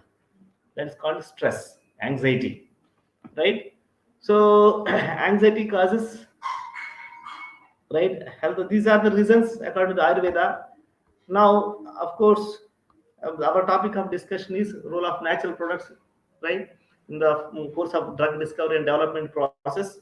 Of course, drugs can be synthesized from the laboratory or can be obtained from the natural sources, because history says there are many natural products successfully isolated, right? They are being, right, isolated, and similar compounds are also being synthesized, prototypes of the same. We will discuss these topics as we are going ahead, of course. So 63% of new chemical entities launched onto the market during the period 81 to 2006 are all natural products or natural product derived drugs, right? Means history says, right, the natural products, I mean the drug molecules that are released from the natural products, right, are prototypic drugs or semi-synthetic drugs, right? So their success rate is more. So it has been estimated that nearly 75,000 species of higher plants exist on the earth, and only 10% have been used in the traditional medicine. Only 1 to 5% have been studied scientifically and are known to the therapeutic value. So majority of the medicinal plants are unexplored, right? So what happens in such case? It seems that natural products are important sources for new drugs and are also good lead molecules suitable for further modification during drug development process. This is called semi-synthetic drugs. Like we can see that semi-synthetic drugs are there, right? Of course, this derivatives, especially the morphine and codeine, the derivative forms of these semi-synthetic analogs, we have studied it, right? So there are semi-synthetic drugs which are having several uses. As we are going, we will discuss these things. See, so now the question is, why should we go for the natural products, right?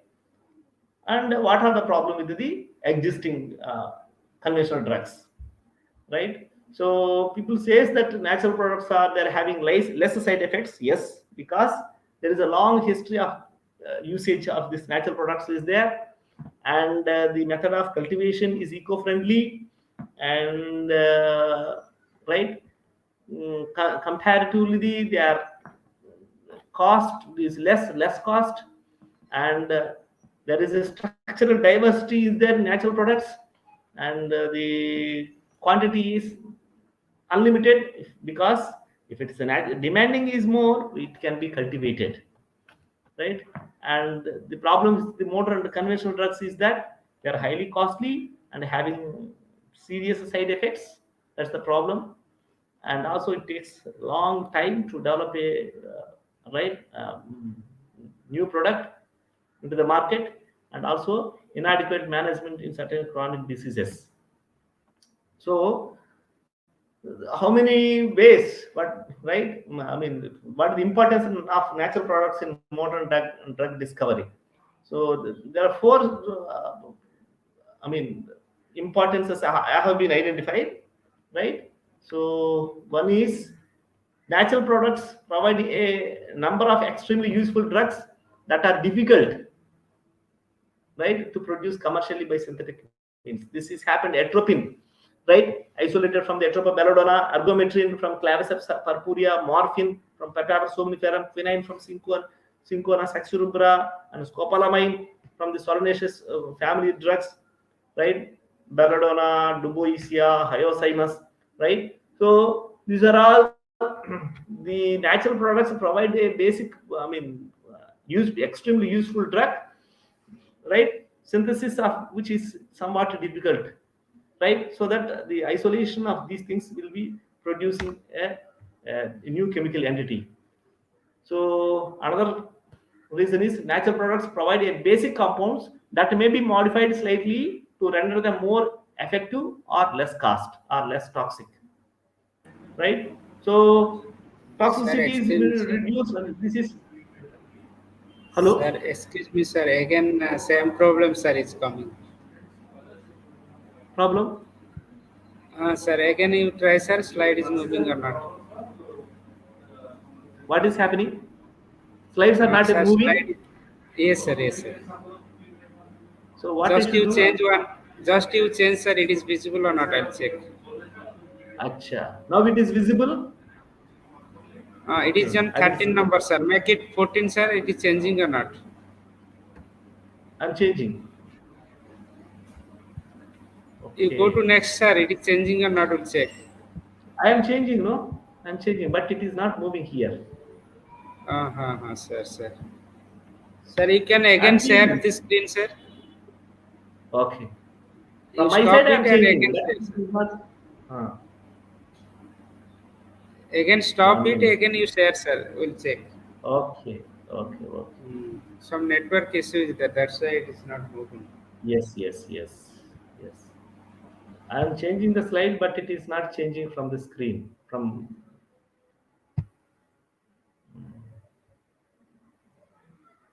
mm,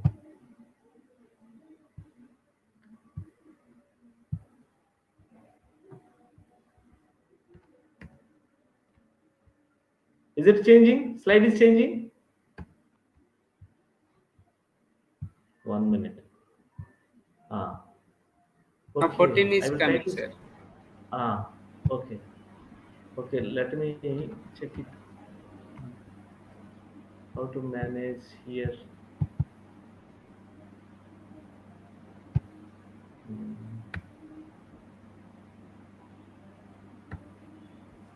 I think slide changing is not taking place.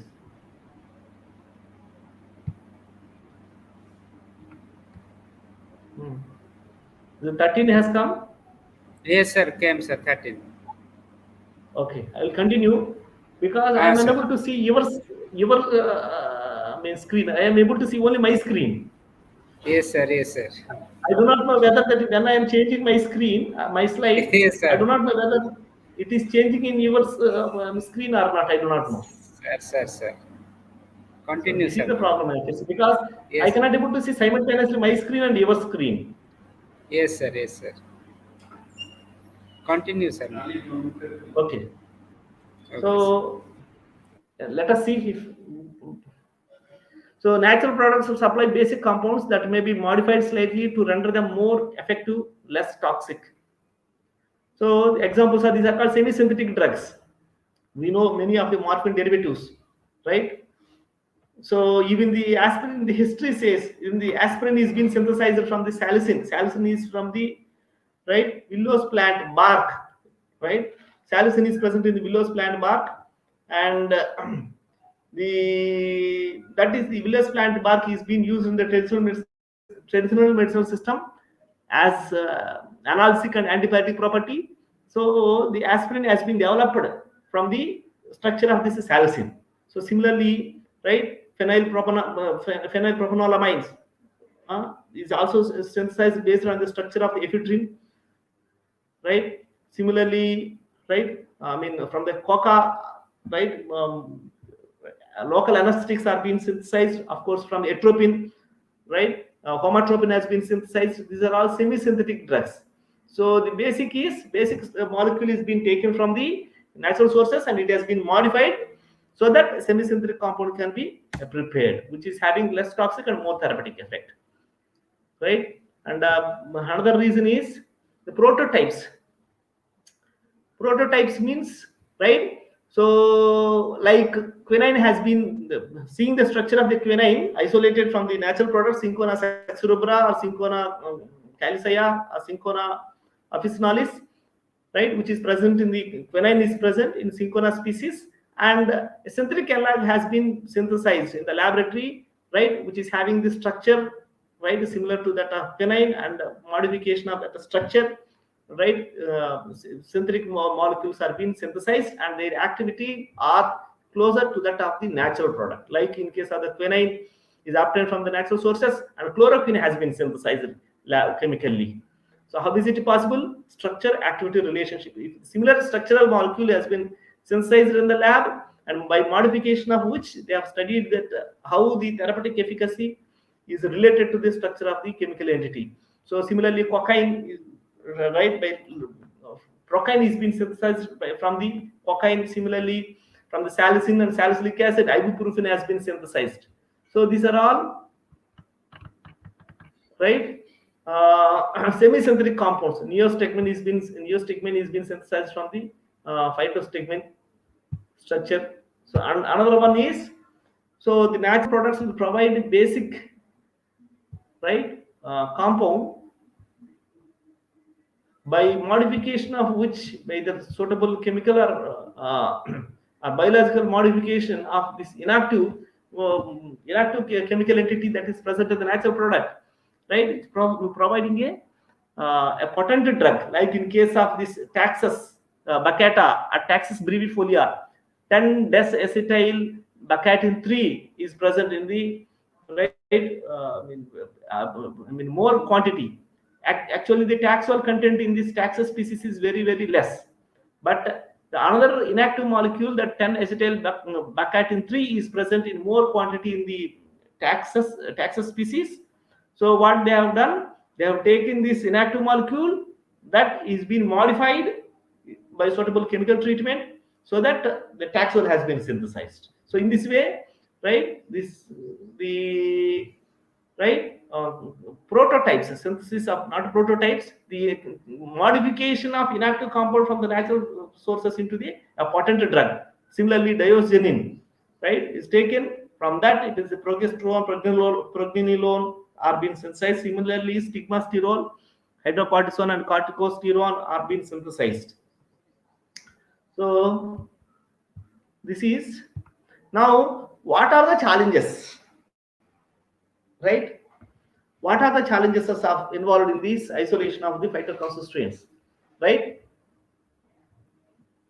Several problems are there. One of the challenges in the isolating natural product is extracts are known to contain a range of similar active constituents with well documented clinical activity, right? Whole or semi-purified extract. Suppose if you try to the extracts, because it contains several phytoconstituents, if you are taking the plant extract or plant material in toto, then only it is working, it is exhibiting the therapeutic property.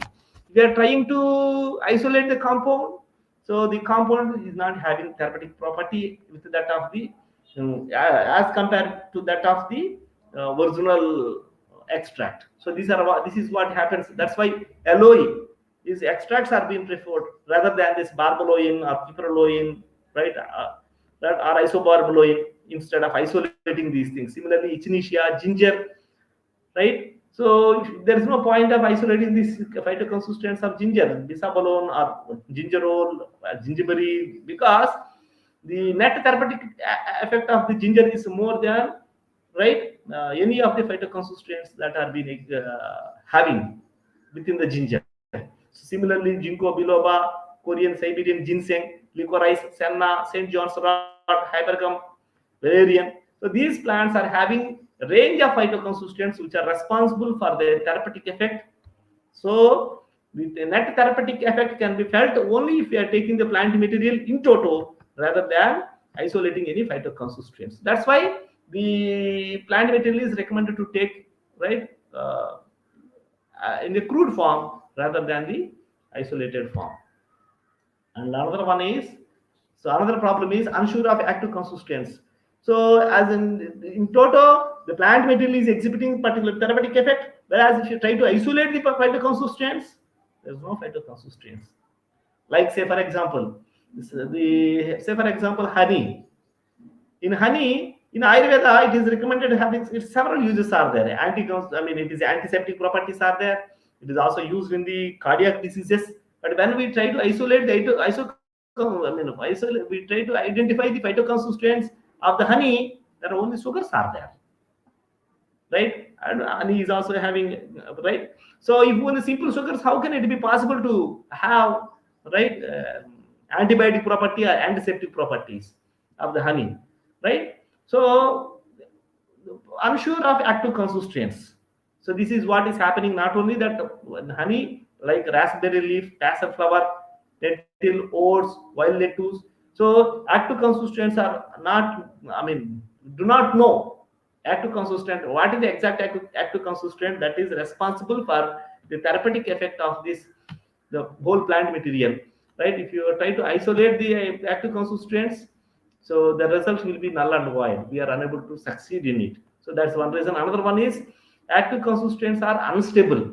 Like in case of this garlic and ginger, right? If you try to isolate this garlic, right?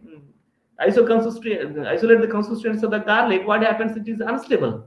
So if the unstable form it is there, means then it does not, unless it is a stable compound, there is no point of isolating, and it does not exhibit its the therapeutic property. So in such case, it is useless effort to isolate the phytoconstituents. So instead of isolating the phytoconstituents, it is better to take right in the crude form, because in the crude form only these plant materials are exerting their full therapeutic potential rather than the isolated form. If you isolate it, the compounds are unstable. So that is what is happening. Ginger, garlic, valerian.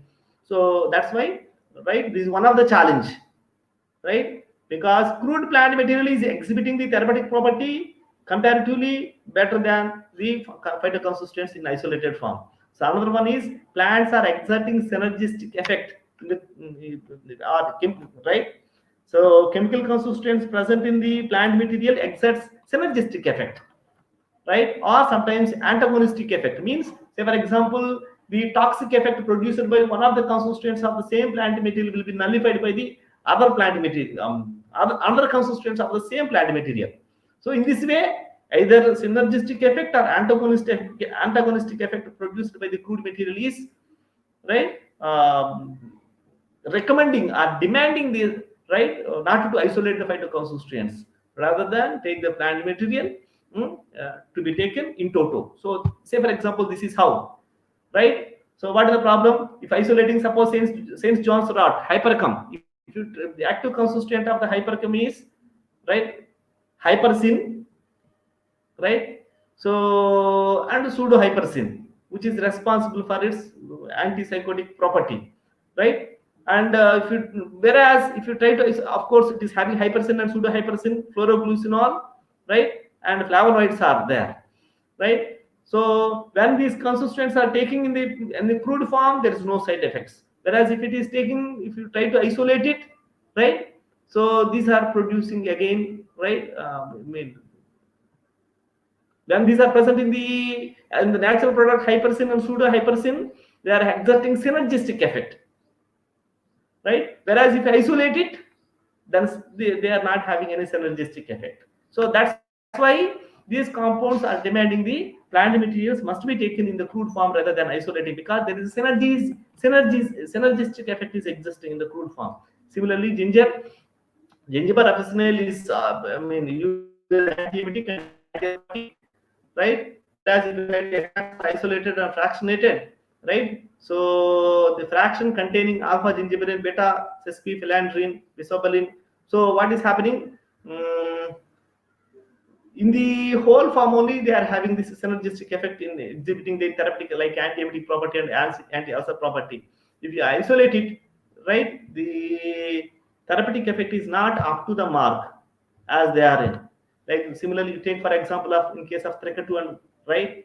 So Piper longum, Piper nigrum, gingiber officinale, right? So what is happening is the bioavailability of this Trichotillum is more, means when we taken all the three constituents together in the form of Trichotillum, right? So the bioavailability will be for longer period we can experience than if we take the individual plant material, right? So that's why it is been recommended to take in the formulation as recommended, like in case of Trichotillum. Similarly, attenuation of toxicity means the toxicity produced by one constituent will be nullified by the neighboring phytoconstituent that is present in the same plant material.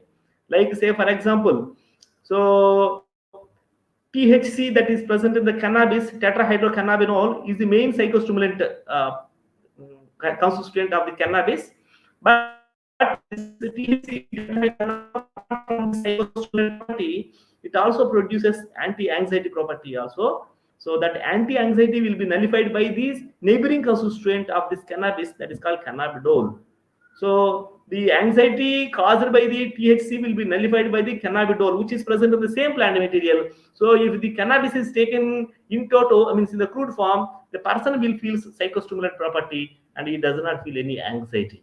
Whereas if you try to isolate this THC and try to administer that one, then person feels anxiety apart from the psychostimulant property. So these are the reasons, right? So some of the reasons the plant material is not supposed to be isolated. I mean, right?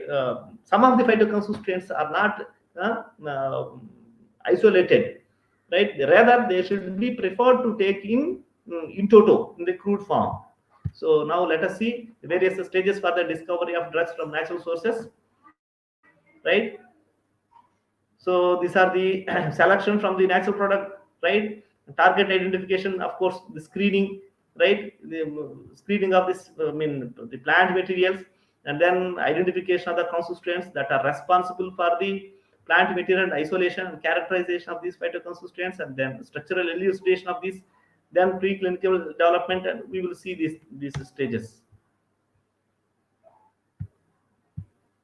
So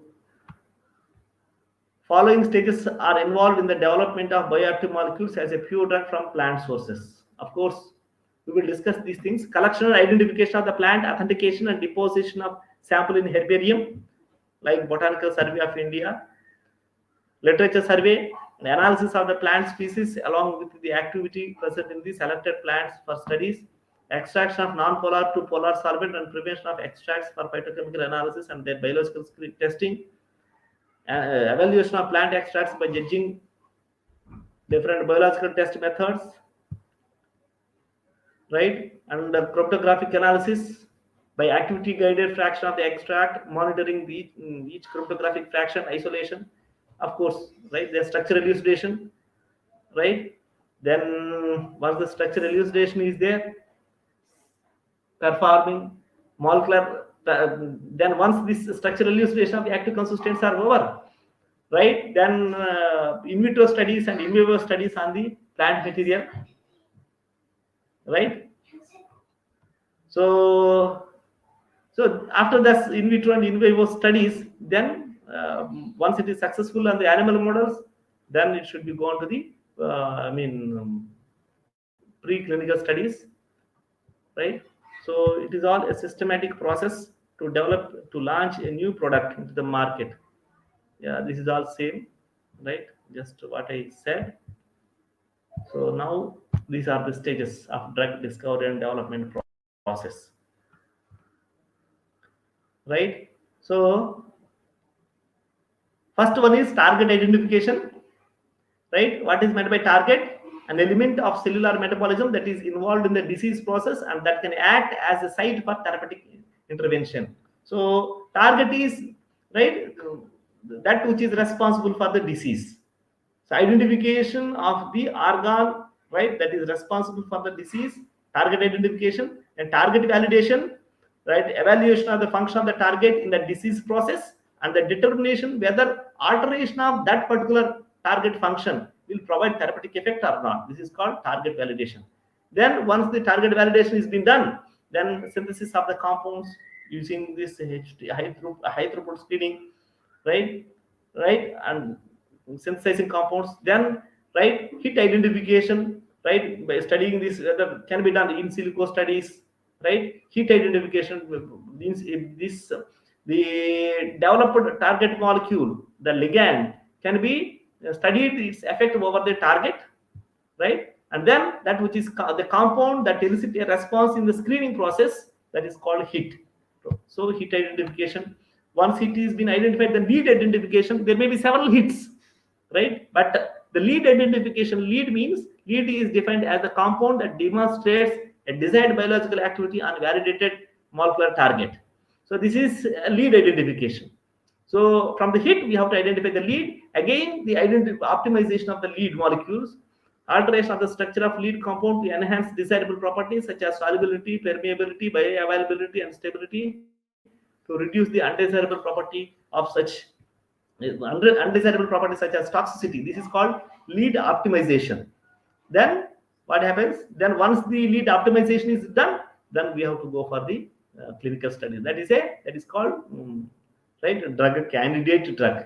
Right now, this is right. We have to go for this animal studies.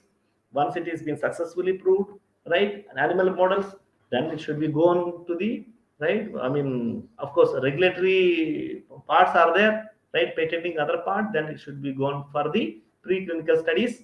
Then, I mean, preclinical studies, then clinical studies, right? That investigational new drug application, these stages are there. So all these stages should be, followed as per the protocol of this FDA, right? So these are the clinical stages. Phase 1, phase 2, phase 3, and phase 4 is post-marketing surveillance, right? Then, right, that compound has been new drug application, right? It fulfills, then it should be released into the market. So wanted to go right. I mean, through these stages briefly, right? So first one is preclinical drug development stage. The space between the, I mean, this is the space. The drug. This is the gap between the drug discovery and clinical trials, right? So it provides the data on the safety and efficacy of the products. It includes in vitro studies, drug manufacturing, formulation, packing, and in vivo studies. These are all preclinical study.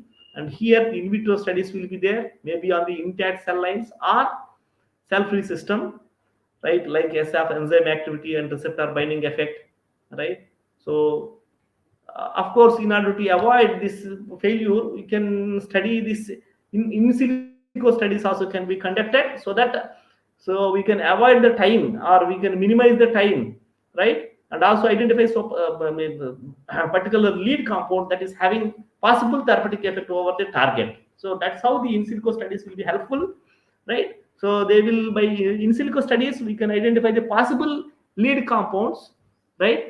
So that the compound which is having effect against the taken therapeutic target, right? So that we can avoid the time and a suitable molecule can be identified. So in vitro studies, after that in vitro studies, then going for the in vivo studies. In vivo, we will identify pharmacokinetic and pharmacodynamic properties and other therapeutic and toxicological evaluation of this candidate lead compounds will be assessed in these studies. So then clinical drug evaluation authorization, then IND, investigation new drug application submission should be done. I think most of the people we might have been known these things, right? All preclinical safety and efficacy data, right? So once it is investigation new drug application is completed, submitted to FDA for review and permission to proceed further. So after this, then ethical committee will sit together and decide. The ethical committee will review a protocol before the study. Whether study is allowed to start. Their job is to ensure that the risk of being in the study are not greater than the potential benefit. Right? This is the major purpose. So potential benefits must overweigh the side effects. So the proper ethics should be followed. Must minimize risk for attendance, that is provision for care be there. Terminate the child.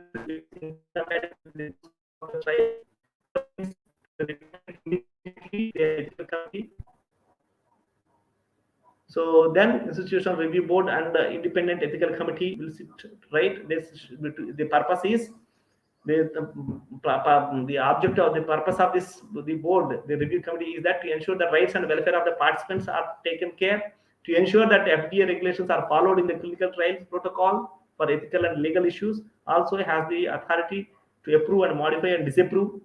This committee, the board is having that authority, right? And here of course participation in the clinical trials is a voluntary. So participant, right, it's always voluntary. They have the choice whether they can accept it or not accept it. So informed consent must be taken. The purpose, it should be informed to the person, right? The purpose of this study and the medicines to be studied, procedure and schedule, and the risk involved and the benefits involved, alternatives to the participation, and must be confidentiality must be there. So then clinical trials in a nutshell, in a brief. So this is what, right? So go further fast. So components of the clinical trials: review of scientific board, written hypothesis, and hypothesis to be tested, study design, type, study population, statistical analysis, enrollment. Of course, this should be. I mean, what I mean to say, the written hypothesis, the hypothesis to be tested, right? These are also part of the clinical trials. What is the hypothesis and scientific background of this clinical trial, and the what type of study it is being done, the type of study, and the study population, and the statistical analysis, right? Enrollment of subjects and intervention and the follow up of the subjects, and the name of the organization. So proper protocol should be followed in the clinical trials, right? So that will be there. And then once this preclinical studies are completed and all the protocols are completed, then we should go for the clinical studies: phase 1, phase 2, phase 3. Phase 1 mainly emphasis on the safety of the people. It's a small number of the people, right? And phase 2 will be ensuring the safety and efficacy, and it is somewhat larger in population, so more than 100 population. And phase 3, it will be in thousands of the populations. It is much more. So effectiveness compared to the standard of care and safety, both will be there. This is in case of the phase 3. And the phase 4 is the post marketing surveillance. So this is phase 1, right? So phase 1 trials are designated to demonstrate the safety of the experimental drugs, including the safe dosage ranges and the ADME profiles. So this phase typically uses 20 to 100 healthy volunteers or patients in a stable condition for the disease and requires 1 year for completion. Phase 2 trials are designed to confirm safety and characterize the relationship between the doses and response. So it uses 100 to 300 patients suffering from the target disease and condition, and require 1 to 2 years to complete. The participants are divided into an experimental group which receives the drug and control group which receives a placebo, right? The studies are double blind, that is, neither the participants nor the administrator known which participant received the drugs or placebo. So this is in case of the clinical trial, the phase 2 clinical trials. And in case of the phase 3, and this is phase 3 trials verify the results obtained in the phase 2 trials with a larger population. So typically 1,000 to 3,000, right?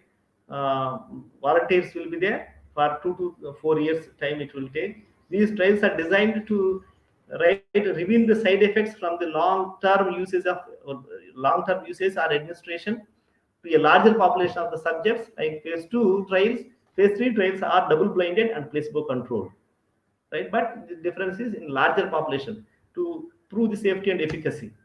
Then new drug application and approval. So an application should be filed with FDA, right, for drug research and evaluation, and the completion of the phase 3 clinical trials for regulatory approval of a new drug, right? So this NDA contains all the data accumulated during the preclinical studies and clinical trials. NDA also includes all manufacturing steps and the process and their validation documentation. It approved by FDA, so then it can be, right, approved for the release into the market. This is fourth phase is post marketing surveillance, right? So fourth phase is right, trials can be initiated after the drug enters the marketplace. These clinical trials can be conducted to expand the population group or indication for which the drug is marketed, to measure its effect on clinical subgroups, or to examine interaction with the co-administered drugs. Phase 4 trials may be required if manufacturers want to make significant changes in the formulation. So these are the naturally approved drugs into the market during this period, right? So apomorphine, tiotropium. These are all right approved marketed drugs. So this is new drugs approved from this, right? The characteristics of this, right, and the plant from which they are being derived. So apomorphine hydrochloride, tiotropium bromide. This is for the bronchospasm, tiotropium bromide, and these are all galantamine. This is Alzheimer's disease, right? So galantamine hydrochloride, right? Alzheimer's disease is being used. So AICTE. So this galantamine is so obtained from Galanthus nivalis. So AICTE, this is an anti-malarial drug. This is obtained from Artemisia annua. So this is mainly especially meant for chloroquine-resistant malaria, right? This artemether is used. So other plant-derived compounds, clinical trials are, these are the compounds, right? Cambristatins, A4. So these are in the under clinical trials, right? Derived from the natural products. So phenoxadiol, protopanoxadiol, right? So these are the compounds, right? These are the target diseases, drug targets, classes of the drug targets. So of course this is types of the screening. So elements of natural product discovery, random screening, right? So toxicology and evaluation, right? Of course these are all successful, most prominent, right, natural products: quinine, taxol, morphine, atropine. This is high throughput screening. This is assay plates. This is so virtual screening purpose, so that we can avoid by doing these things, right? So we can test the target, the ligand molecules, means the candidate lead compounds can be not lead compounds. The prospectus lead compound can be tested its effect over the target. So automated robotic system. So these are all modern developments. So this is from marine drugs, of course, some of this Ayurvedic drugs, and so briefly I have concluded this. So now if there are any doubts, I would like to clarify on this. Are there any doubts?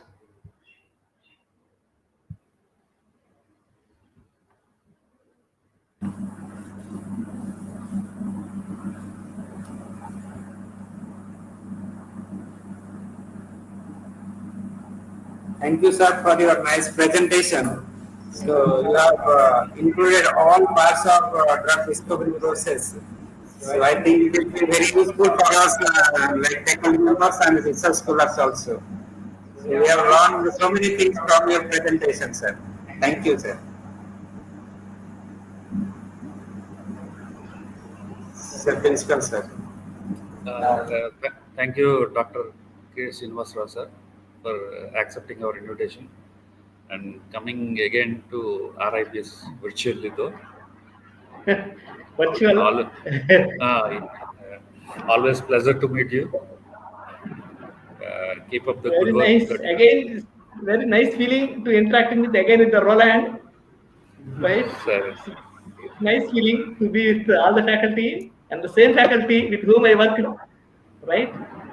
Sir. Very happy to see you all.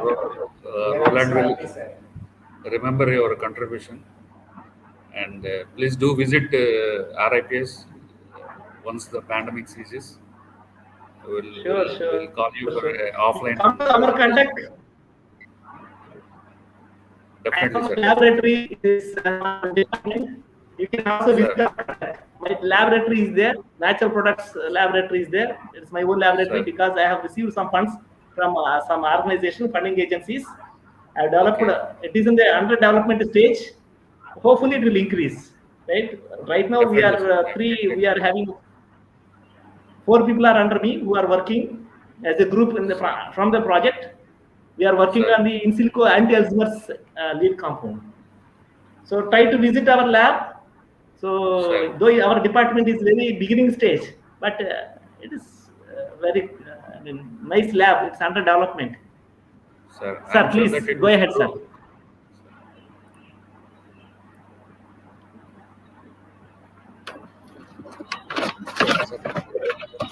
Sir, on behalf of Roland Institute of Pharmaceutical Sciences, I would like to present this e-certificate of appreciation. Please accept it, sir.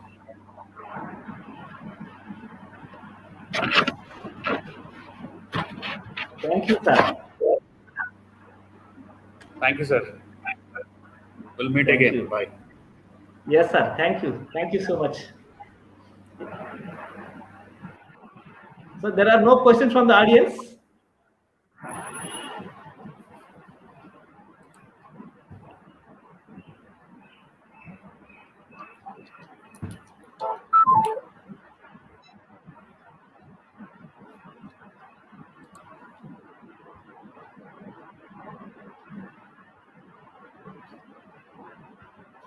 Thank you so much.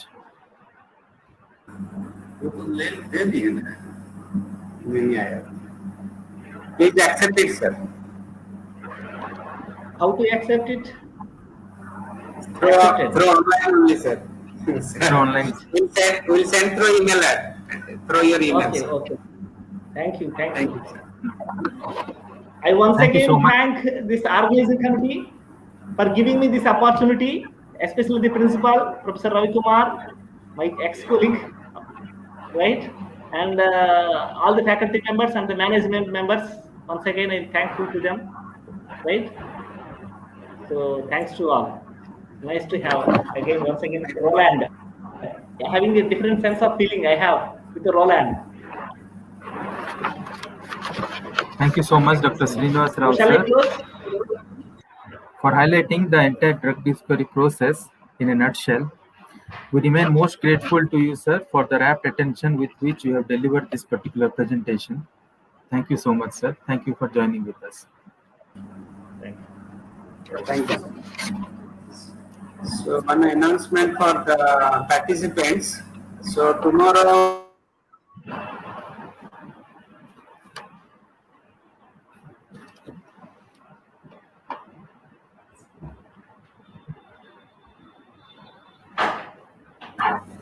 again we will be scheduled on 22nd, sir, at 11 a.m. So tomorrow will be no program due to Ram festivals. So thank you all participants for your patience hearing and patience learning. Thank you all. Thank you, sir.